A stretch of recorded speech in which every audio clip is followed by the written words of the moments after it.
to everyone for coming out to join us today as we celebrate the opening of the Indiana Avenue and 10th Street expansion of the Indianapolis Cultural Trail, a legacy of Gene and Marilyn Glick. My name is Karin Haley. I'm the Executive Director of Indianapolis Cultural Trail Incorporated, the not-for-profit organization that has the true distinct privilege and honor of stewarding the Indianapolis Cultural Trail and has since it was opened in 2013. Let's hear it for Lester Johnson and Music Box for the music you've been enjoying this morning.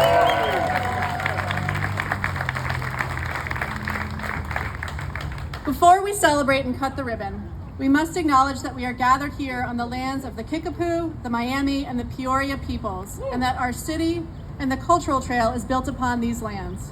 It is deeply important that we learn and honor their history and resilience and understand that we are indebted to them for their stewardship of the land, the plants, and animals for generations past, present, and future. I'd like to welcome our elected officials, many of whom you will hear from today, and all the other elected officials that are here. I know Representative Carrie Hamilton is here, and if we have any other elected officials, please raise your hand or give a shout so we can make sure we recognize you. Thank you for your service to our city and our state.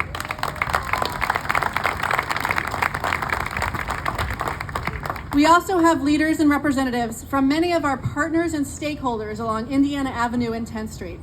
Thank you so much for being here today and for your patience and partnership over the last several years during both the design and construction of this Cultural Trails expansion. Especially the residents of the Ransom Place neighborhood, the Indianapolis Urban League, the Madam Walker Legacy Center, the Reagan Street Institute, and IUPUI. And it was IUPUI when we started, and now we have two partnerships with Indiana University, Indianapolis, and Purdue University. Thank you to all of you for your patience as you've had construction in your neighborhoods and at your front doors for a few years. I also want to give a very special thank you to Alelia Bundles, who is here today joining us. Thank you for making the trip to be here today for this momentous occasion and for your guidance and mentorship over this many-year process. Thank you, Alelia. Thank you to the City of Indianapolis for your part of this public-private partnership and for allowing the Indianapolis Cultural Trail to be built on the public right-of-way and for being our partners in the design and construction and for the first time with this expansion, being a financial partner for this expansion here on Indiana Avenue and 10th Street, as well as the South Street expansion, which we will open later this year. Thank you to Lilly Endowment for your confidence and significant investment in this expansion and for all of the investments you are making in our city's trail and greenway network. Thank you, Leah, for joining us today, and to you and your colleagues at Lilly Endowment for making this expansion of the Cultural Trail possible.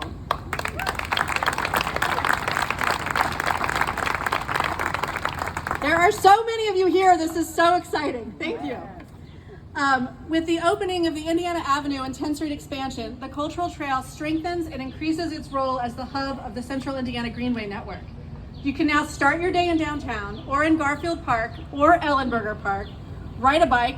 My preference is the amazing new e-bikes from the Patriots Bike Share program that are free for Indianapolis residents. You will be able to safely connect. Thank you, Marilyn. You will be able to safely and beautiful connect to the Fall Creek Greenway to go by Ivy Tech, the Monon Trail, soon to be the open Nickel Plate, which will take you to Fishers, all the way to Fort Benjamin Harrison. A total of more than 20 miles, all accessible from downtown in this Cultural Trail expansion. You will do that separated from cars on a beautiful and seamlessly connected route.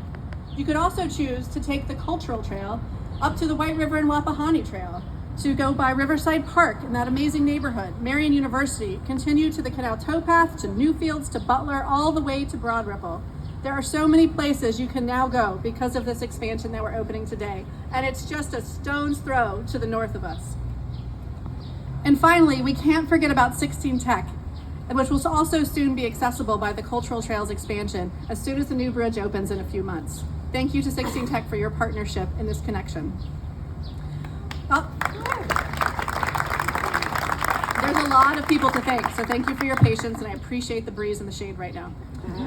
Thank you to Elevance Health Foundation for your early and generous support for this expansion, to Lilly Foundation for supporting the Cultural Trail with a significant grant for the second time, and to SEBA Foundation and Mybor Foundation for your support of this expansion as well. And as you all know, the Cultural Trail is so much more than connecting other trails and bike lanes.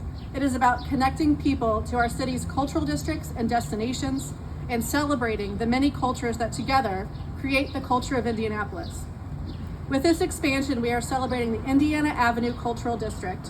One of the cornerstones of the Avenue is the historic Ransom Place neighborhood. Please help me welcome Candace Offit, President of the Ransom Place Neighborhood Association.